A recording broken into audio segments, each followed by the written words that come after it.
Some tales are told, then soon forgotten. In 1990, New Line Cinema released Leatherface, the Texas Chainsaw Massacre III into theaters. The film that was given taglines bragging about how controversial and violent the final product was, and even sported a pretty crazy trailer that ended up having nothing to do with the finished movie.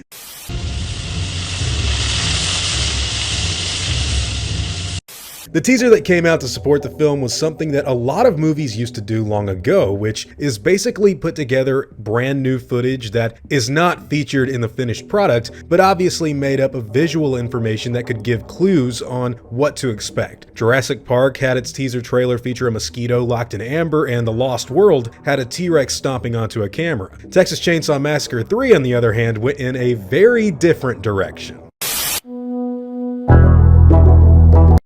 Now, the first time I ever saw this trailer, I actually got really excited because when I was initially getting into horror movies back in the day, this was the one thing that sparked some kind of interest into the Texas Chainsaw Massacre franchise that I hadn't really seen or heard of before. The trailer starts out with a mysterious figure looking out to a lake before an Atlantean hand equipped with some sort of ancient armor or something throws a freaking chainsaw out of the lake before Leatherface catches it and some otherworldly being zaps life into the power tool.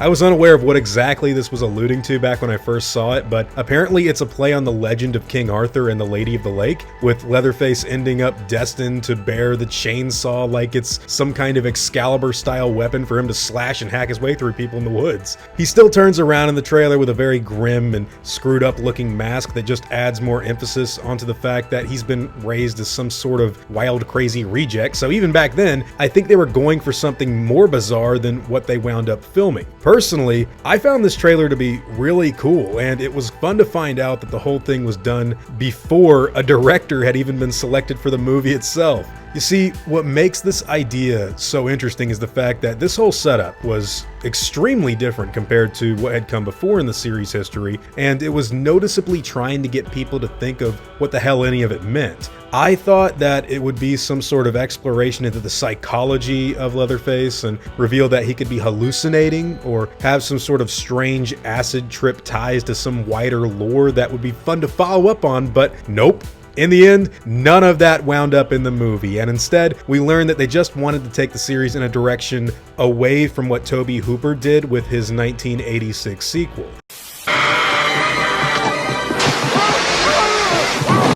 For those of you who don't know, Texas Chainsaw Massacre II is actually something more of a comedy, with the movie's poster even being a parody of The Breakfast Club, and the plot revolving around a lot of dark humor, like the Sawyers entering into a chili cook-off, which you can probably figure out isn't exactly made out entirely of animal meat. One of those hard-shelled peppercorns.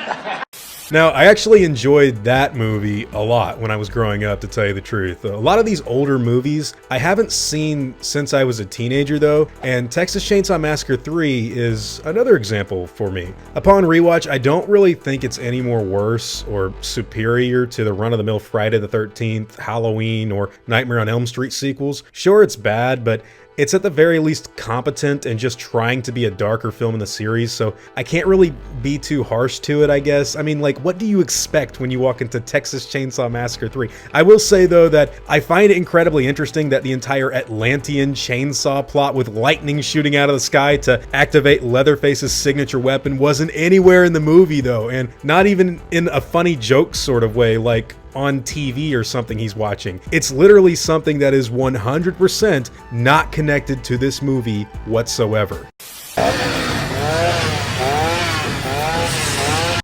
Now, with that being said, I should explain that the reason this entire movie got made in the first place has to do with New Line Cinema buying the rights to the Texas Chainsaw Massacre after their long line of successful Freddy Krueger movies, which, if you didn't know, was literally what the movie studio cut their teeth with in the 80s. The plan was to get a whole bunch of other slasher franchises together and even do Freddy vs. Jason sometime in the future, which they did eventually get to, but it was a long way away. In buying up other franchises, of course, Friday the 13th moved over to New Line from Paramount, and And Kane Hodder, the man who is pretty much recognized as the most prolific Jason, apparently played the role of Leatherface for this teaser trailer, which I think is pretty cool if it winds up being true. This was a time when New Line was still trying to establish themselves as a company, but all of that hard work at making low-tier horror movie sequels paid off when they were eventually able to produce Peter Jackson's famous Lord of the Rings trilogy just 10 years later. Which, by the way, Aragorn himself happens to be a crazy cowboy in the cannibal family